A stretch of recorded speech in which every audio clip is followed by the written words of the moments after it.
The big one for us is our comprehensive plan, which was adopted initially in 1978.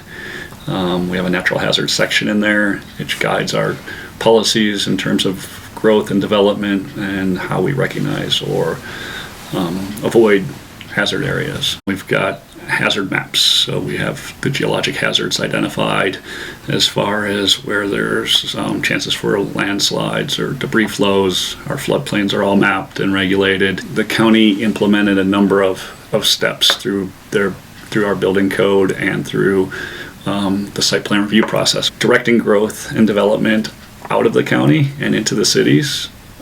So that's avoided a lot of our riparian areas, a lot of our floodway areas. We haven't done a subdivision in the county, in the mountainous areas of the county, since 1972.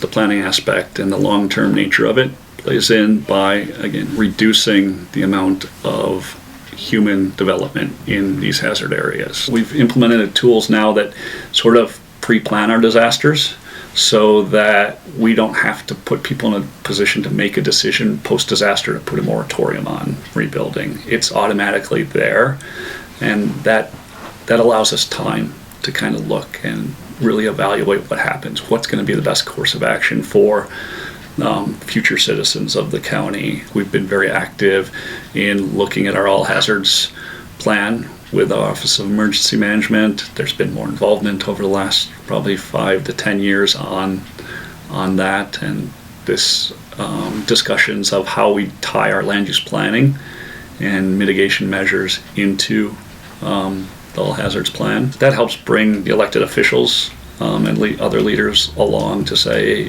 this is the right way to do it, and we do need to look long term because this is going to happen again. The way planning and emergency management in the county work together has, again, evolved over the years. And just like our emergency management function in the county has evolved over the years. And as we learn from the events, we learn how we can better tie the pieces together. It's imperative that we don't just look at an arbitrary line and say, okay, I'm doing this on this side. If the person on the other side doesn't do the same flood mitigation or fire mitigation, it's worthless. And so building that common understanding, building those relationships so that you can have those discussions, and we can keep building the communities as a community, as Boulder County, very strong. Our GIS system that's been developed over the years is a key tool to how we look at and manage information in the county. We do our wildfire mapping, our hazard zone mapping through that, using overlays of the different factors that would come into it, slope, aspect, vegetation cover, and so forth, and can do wildfire hazard ratings for people, and that impacts what they need to do on their property. Have your organization set up and understanding what you're going to do when the disaster hits.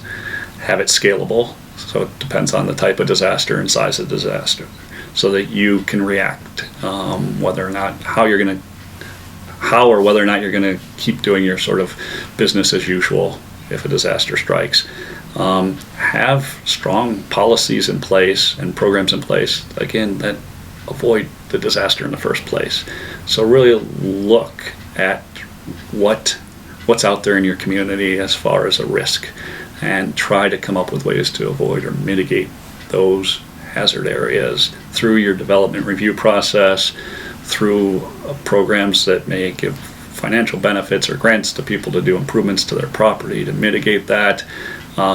Try to be proactive from an organizational standpoint. Make sure you're ready for the disaster when it happens, and that you can be nimble and react and dynamic as an organization to move forward.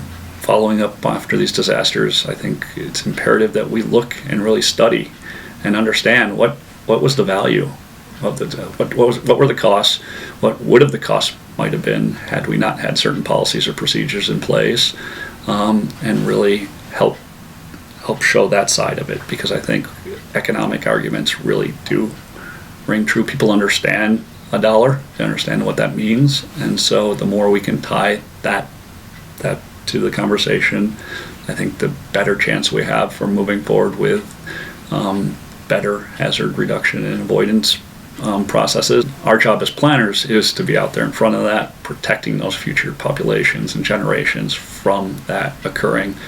it's a life safety matter, it's an economic matter, and we need to be able to tell that story, and the people who have experienced it tell it best. Keep evolving, keep seeing what can happen out there, what we can do more to improve the chances that first a disaster doesn't strike the people, that it happens, and hey, that was great, it was a big flood, but nothing was there, or very little was there, and we are much more resilient. It's much easier to recover. It's not going to all be about hazard mitigation in the planning world, but it needs to be a big part of what we do. And I think as we move forward and evolve, we are ingraining more and more of that into our everyday practices, into our everyday comments as we're looking at development, into our requirements as we're reviewing developments.